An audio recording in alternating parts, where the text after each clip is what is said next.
Hello and welcome to my YouTube channel. So आज का हमारा टॉपिक होगा nursing diagnosis for gastrointestinal tract disorders. तो इसमें हम नर्सिंग डायग्नोसिस जो भी कॉमनली यूज नर्सिंग डायग्नोसिस हैं फॉर गैस्ट्रोइंटेस्टाइनल ट्रैक्ट डिसऑर्डर उनके बारे में बात करेंगे और यहाँ पे अकॉर्डिंग टू नंदा डायग्नोसिस बातें होंगी। उससे पहले ये भी जान लीजिए कि यहाँ पे 2 स्टेप्स यूज होंगे ना कि 3 स्टेप। मतलब 2 स्टेप नर्सिंग डायग्नोसिस यानी कि सिर्फ हमारा नर्सिंग डायग्नोसिस का पॉइंट और रिलेटेड टू का पॉइंट। एज एविडेंस की हम अभी यहाँ पे बात नहीं कर रहे हैं, बट एज एविडेंस बीच बीच में बताते रहेंगे ताकि आपको क्लियरली और ईजिली समझ में आती रहें चीज़ें आगे तक की। तो चलिए सबसे पहले पॉइंट की बात करते हैं। तो ये होगा एक्यूट और क्रॉनिक पेन। एक्यूट और क्रॉनिक पेन का भी यहाँ पे दोनों तरीकों के पेन हो सकते हैं, वो चाहे एक्यूट हो और क्रॉनिक। तो एक्यूट पेन वो होता है जो कि अभी जल्द ही में डेवलप किया है, और क्रॉनिक पेन वो होता है जो काफ़ी पहले से डेवलप हो चुका है। तो दोनों तरीकों के में से कोई भी पेन एक हो सकता है, चाहे एक्यूट पेन हो चाहे क्रॉनिक पेन हो। तो वो क्यों हो सकता है? रिलेटेड टू हो सकता है अकॉर्डिंग, ये हो सकता है अकॉर्डिंग टू एसिड रिफ्लेक्स। तो related to acid reflex, sorry. तो अगर एसिड रिफ्लेक्स है, जैसे कि सपोज जीआरडी की कंडीशन है या पाइलोरिक स्टेनोसिस की कंडीशन है, तो वहाँ पे एसिड रिफ्लेक्स कॉमन होता है। तो अगर वहाँ पे एसिड रिफ्लेक्स आ रहा है तो उसकी वजह से एक्यूट या क्रॉनिक पेन डेवलप हो सकता है। अगर एसिड रिफ्लेक्स बहुत पहले से हो रहा है, पेन की कंडीशन पहले की है, तो वहाँ पे क्रॉनिक पेन यूज़ होगा। या फिर अगर पेन जो है वो जल्दी में डेवलप हुआ है तो एक्यूट पेन यूज़ होगा।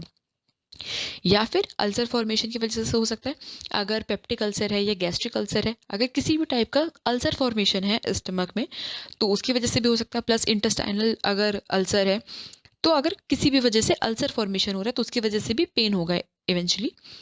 नेक्स्ट, अगर कोई तरीके का ट्यूमर है तो भी पेन की कंडीशन डेवलप हो सकती है। या फिर कोई ना कोई इन्फ्लेमेटरी प्रोसेस है या फिर इन्फ्लामेशन है, अगर इन्फ्लामेशन होगा तब भी पेन डेवलप हो सकता है। तो ये थे हमारे रिलेटेड टू के चारों पॉइंट्स। नेक्स्ट यहाँ पे हो सकता है एज एविडेंस। तो एविडेंस किस चीज़ से मिलेगा कि अगर पेशेंट को पेन हो रहा है तो आपको एविडेंस के लिए सबसे बेस्ट होता है कि जो पेशेंट के फेशियल एक्सप्रेशंस हैं उसमें चेंजेस आ सकते हैं। तो पेन स्केल के थ्रू आप डायरेक्टली ऑब्जर्व कर सकते हो। या तो फिर सेकेंड होता है कि आप जो पेशेंट है वो डायरेक्टली आपसे बोल सकता है, कि डायरेक्ट वर्बलाइजेशन जो है पेशेंट का हो सकता है, तो उससे भी पता चल सकता है कि एक्यूट या क्रॉनिक पेन की कंडीशन प्रेजेंट है। नेक्स्ट हमारा आता है imbalance nutrition less than body requirement. तो imbalance nutrition less than body requirement में क्या होता है कि जो न्यूट्रिशन जितना बॉडी को रिक्वायर्ड है उससे अभी कम न्यूट्रिशन मिल रहा है। यानी कि जो इनपुट है वो कम है और जो आउटपुट है वो ज़्यादा है। लाइक समझ रहे हो ना? तो यहाँ पे कि जो न्यूट्रिशन इनपुट है वो काफ़ी ज़्यादा कम है। तो उसके क्या रीज़न हो सकते हैं? उसका रिलेटेड टू हो सकता है डिस्फेजिया। डिस्फेजिया का मतलब होता है डिफिकल्टी इन सोलोइंग। तो डिफिकल्टी इन सोलोइंग क्यों होगी?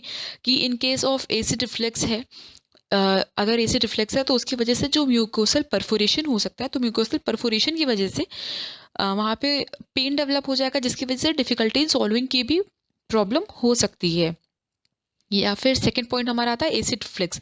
अगर एसिड रिफ्लेक्स है बार बार तो पेन डेवलप हो गया होगा, उसकी वजह से भी हो सकता है जो पेशेंट है वो खाना प्रॉपरली ना खाए। या फिर डायरिया की कंडीशन, इन केस डायरिया की कंडीशन प्रेजेंट है और न्यूट्रिशन जो भी हैं, जो मैक्रो या फिर माइक्रो न्यूट्रिएंट्स है, वो प्रॉपरली बॉडी में एब्जॉर्ब भी नहीं हो रहे, तो इसकी वजह से भी इम्बैलेंस न्यूट्रिशन जो है वो कॉज होगा। क्योंकि जितना भी न्यूट्रिशन वगैरह थे वो तो थ्रू स्टूल बॉडी के बाहर निकल गए, वो बॉडी में प्रॉपर उसका एब्जॉर्बमेंट नहीं हुआ उसकी वजह से। नेक्स्ट हमारा आता है वॉमिटिंग। इन केस किसी भी तरीके का रिफ्लेक्स हो रहा होगा या फिर पाइलोरिक स्टेनोसिस वगैरह या कोई भी ऐसी डिजीज कंडीशन है जिसकी वजह से वॉमिटिंग हो रही है, तो वॉमिटिंग की वजह से भी क्या होगा कि जो भी अनडाइजेस्टेड फूड था वो बॉडी के बाहर निकल गया, absorption of the nutrients properly नहीं हुआ। तो नहीं होने की वजह से क्या होगा? इम्बैलेंस न्यूट्रिशन क्रिएट हो जाएगा। या फिर माल एब्जॉर्प्शन ऑफ द न्यूट्रिएंट्स। तो माल एब्जॉर्प्शन भी हो सकता है बिकॉज ऑफ डायरिया, या फिर अगर किसी तरीके की विलाइज में प्रॉब्लम है, माइक्रोविलाइज में प्रॉब्लम है, तो उसकी वजह से भी माल एब्जॉर्प्शन में माल एब्जॉर्प्शन ऑफ द न्यूट्रिशन हो सकता है।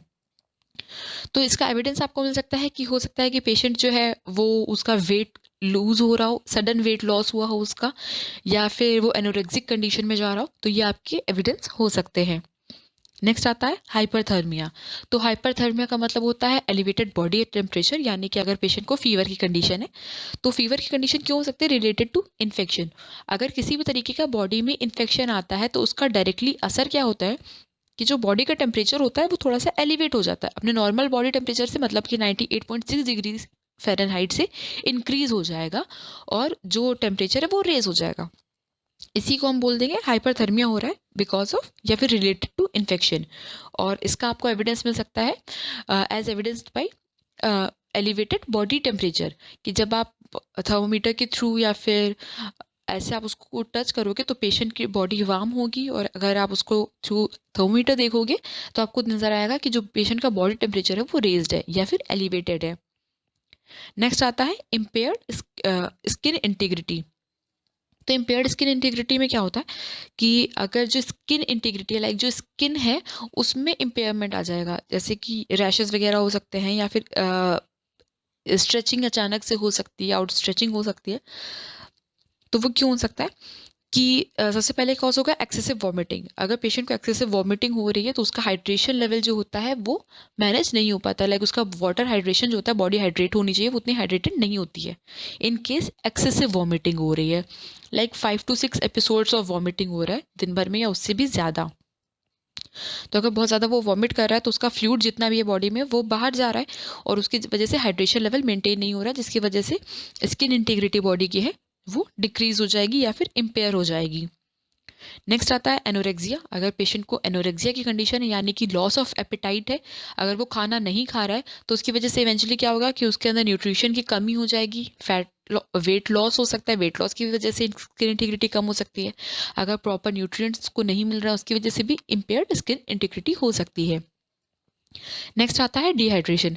तो डिहाइड्रेशन का भी कोई भी कॉज हो सकता है, इवन एक्सेसिव वॉमिटिंग से भी डिहाइड्रेशन हो रहा है तो वहाँ पे वो भी कॉज था, या फिर किसी भी अदर या फिर डायरिया वगैरह की वजह से अगर एक्सेसिव डिहाइड्रेशन हो रहा है या इवन डिहाइड्रेशन हो रहा है तो स्किन की जो इंटीग्रिटी होती है वो प्रॉपर नहीं रह पाती है। नेक्स्ट हमारा आता है कि एक्टिविटी इंटॉलरेंस। तो एक्टिविटी इंटॉलरेंस क्या हो सकता है कि पेशेंट जो है वो अपनी डे टू डे एक्टिविटीज़ जो है वो प्रॉपरली परफॉर्म नहीं कर पा रहा है, उसको एक्टिविटीज़ करने में प्रॉब्लम हो रही है, तो इसका मतलब होता है एक्टिविटी इंटॉलरेंस। तो इसका रिलेशन हो सकता है रिलेटेड टू फटीग या फिर डिस्कम्फर्ट।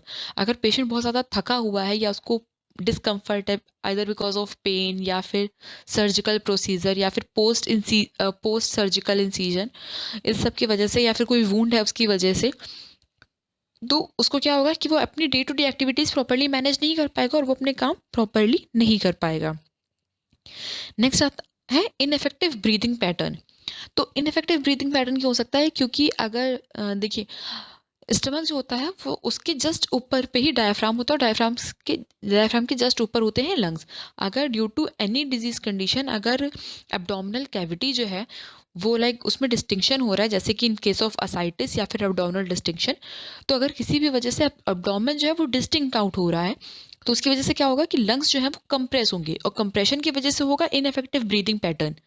अगर लंग्स जो है वो कंप्रेस हो रहा है तो ब्रीदिंग पैटर्न ऑब्वियस सी बात है वो लाइक इनफेक्टिव हो जाएगा, जितना प्रॉपर ब्रीदिंग होनी चाहिए वो नहीं हो पाएगी, ऑक्सीजन सप्लाई कम होगी, ब्रीदिंग पैटर्न डिक्रीज हो लाइक बदल जाएगा, डिक्रीज तो नहीं होगा, ब्रीदिंग रेट जो है वो जो ब्रीथ रेट है या फिर रेस्पिरेशन रेट है वो जो है वो इंक्रीज हो जाएगा।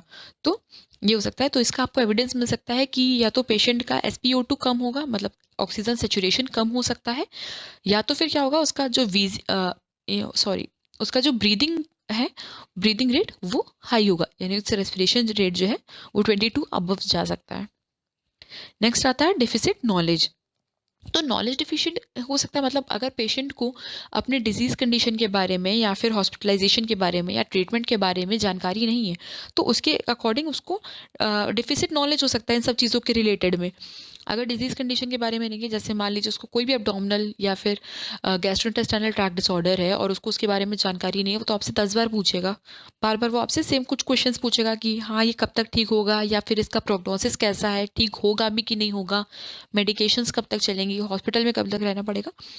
तो इससे साफ साफ दिखेगा कि पेशेंट को डिक्रीज्ड नॉलेज है रिलेटेड टू आपका डिजीज कंडीशन। तो ये आप एविडेंस हो सकता है कि जो पेशेंट है वो फ्रीक्वेंट क्वेश्चंस पूछता रहता है, उस चीज़ से ये चीज़ एविडेंस की जा सकती है। नेक्स्ट आता है एंजाइटी। तो एंजाइटी या फियर पेशेंट को हो सकता है रिलेटेड टू डिजीज कंडीशन या फिर हॉस्पिटलाइजेशन। अभी उसको डिजीज कंडीशन के बारे में इन केस नॉलेज नहीं है, या फिर अगर नॉलेज है भी और सीवियर लेवल पे, जैसे इन केस कोई डिजीज कंडीशन आगे प्रोग्नोसिस उसका अच्छा नहीं है या फिर वो सीवियर लेवल पे है, तो उसके रिगार्डिंग भी उसको एंजाइटी और फियर होगा। प्लस इन केस अगर वो पहली बार हॉस्पिटलाइज हो रहा है तो हॉस्पिटलाइजेशन की वजह से भी एंजाइटी पेशेंट्स में आ जाती है कई बार देखने को, तो ये एक हो सकता है। नेक्स्ट आता है डिस्टर्ब्ड बॉडी इमेज।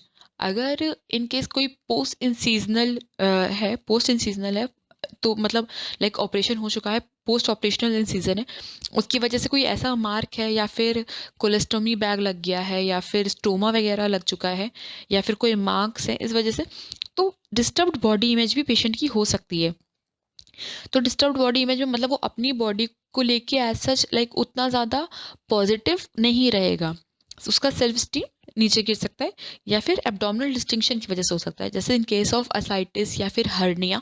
एब्डोमिनल जो डिस्टिंक्शन हो रहा है तो उसी वजह से क्या होगा कि पेशेंट को अपनी ही बॉडी के बारे में निगेटिव इमेजेस फॉर्म होंगी उसके लिए, ठीक है, तो उसको बोलते हैं डिस्टर्ब्ड बॉडी इमेज, लाइक उसको अपनी बॉडी के लिए लेके पॉजिटिविटी नहीं रहेगी और निगेटिविटी थोड़ी बहुत आ गई, ये हो सकता है। नेक्स्ट हमारा आता है रिस्क। तो रिस्क हो सकता है रिस्क फॉर इन्फेक्शन। अगर किसी भी तरीके का इन्फेक्शन हो सकता है, लाइक रिस्क होता है, तो ये हो सकता है रिलेटेड टू इंसीजन। अगर सर्जिकल इंसीजन है, प्रॉपर्ली उसकी वुंड केयर नहीं हुआ या फिर उसकी ड्रेसिंग केयर नहीं हुई या फिर एसेप्टिक कंडीशन यूज प्रॉपर्ली नहीं की गई, तो उसकी वजह से क्या हो सकता है, रिस्क फॉर इन्फेक्शन डेवलप हो सकता है। यहाँ पे एक बात आती है कि अगर हम किसी भी चीज़ का कभी रिस्क ले रहे होते हैं तो हम उसमें एविडेंस नहीं लिखते हैं, क्योंकि अभी भी हमारे पास वो सिर्फ रिस्क है। हम ये चीज़ सोच रहे हैं कि ये पर्टिकुलर कंडीशन डेवलप हो सकती है और इसकी वजह से हो सकती है, लेकिन पर्टिकुलर कंडीशन है जैसे यहाँ पे इन्फेक्शन, वो डेवलप हो सकता है और किसकी वजह से हो सकता है, सर्जिकल इंसिजन की वजह से हो सकता है, पर हमारे पास कोई एविडेंस नहीं है कि वो हो चुका है। जब कोई भी एक डायग्नोसिस हो चुकी है तब हम उसमें एविडेंस लिखते हैं, और अगर कभी भी वो रिस्क में लिखते हैं कोई चीज़ को तो उसका एविडेंस नहीं लिखा जाता है। तो ये थे हमारे सारे nursing diagnosis according to gastrointestinal tract जिनको हम यूज़ कर सकते हैं। और भी कई सारे डायग्नोसिस होते हैं जिनको आप यूज़ कर सकते हैं, बट जो मोस्ट कॉमन होते हैं वो हमारे ये सारे डायग्नोसिस थे। तो अगर आपको मेरी वीडियो पसंद आई हो, आपको इससे सीखने को मिला हो, तो प्लीज़ इसे लाइक, शेयर और सब्सक्राइब ज़रूर कीजिएगा। प्लस अगर आपको कुछ भी पूछना हो या फिर अप्रिशिएट करना हो इनके, तो आप उसके लिए मुझे कमेंट में जाके कह सकते हैं। और वीडियो के लिए थैंक यू।